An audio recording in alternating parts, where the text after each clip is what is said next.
clear moonlit evening, there was a dinner party. Chardonnay, the tangy salad.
So it's currently raining outside. We had a little bit of a thunderstorm and I'm still feeling a little bit sick. So I thought this would be a good time to talk about some books I've been reading because I've just finished one. So the one that I've been reading in my past few videos is this one. It's called The House of Mirrors by Erin Kelly.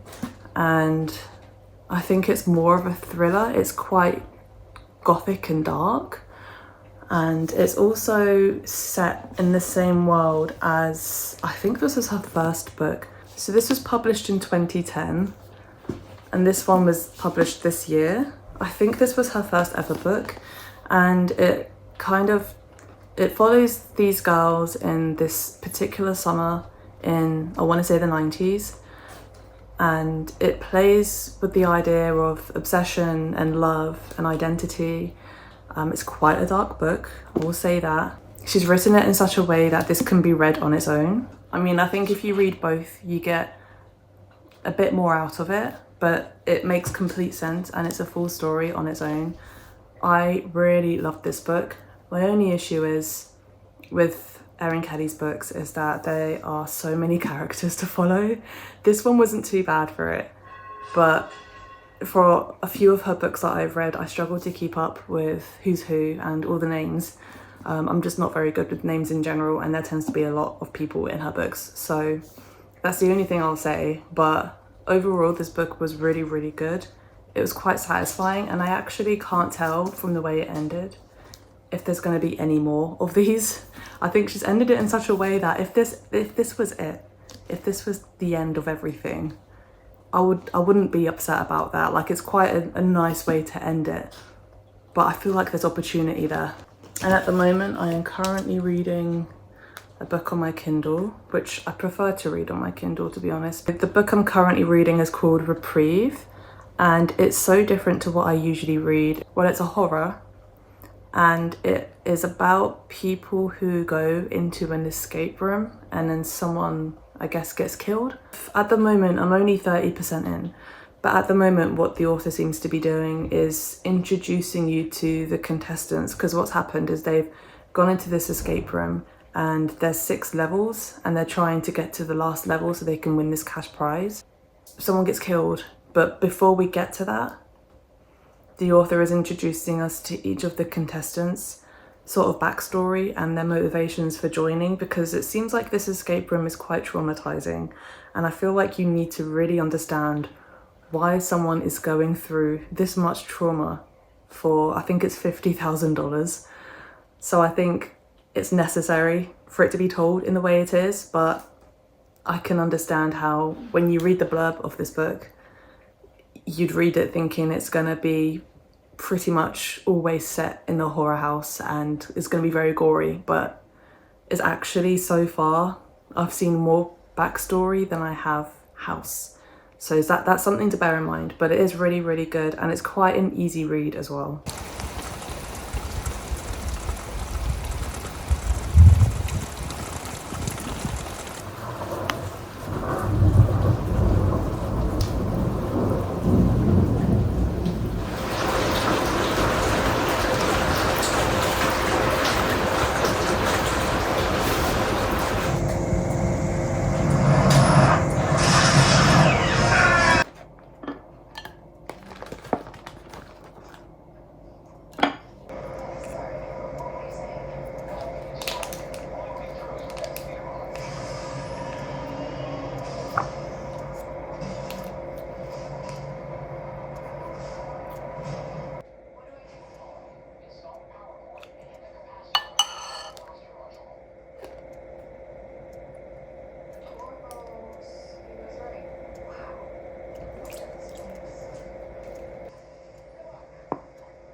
Quite thick compared to what we normally do.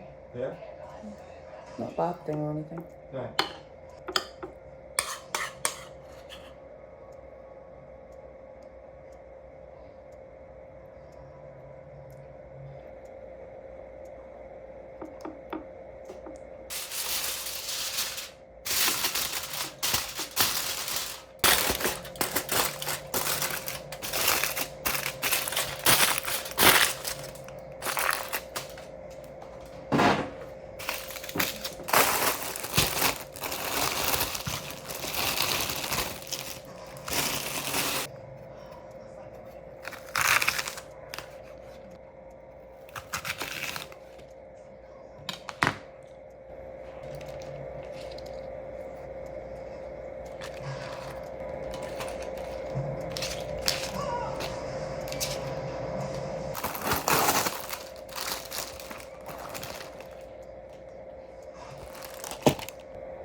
Are you going into the office tomorrow?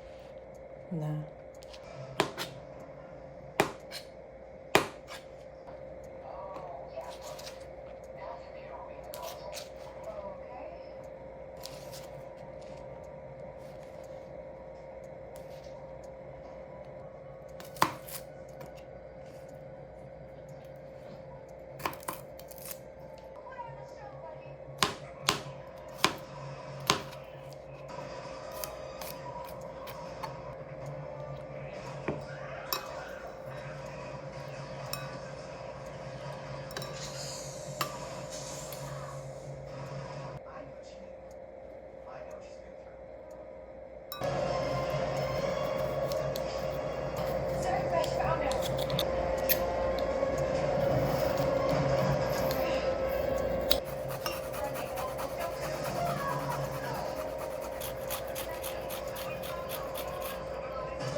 That was a fun night. Yeah? What did you dream about? Me. Was I cooking salmon? Sorry, everybody get in there. Jump in there. I just want to say, Claire likes to win. Oh, what do you think, huh? I love it. We got it on Craigslist.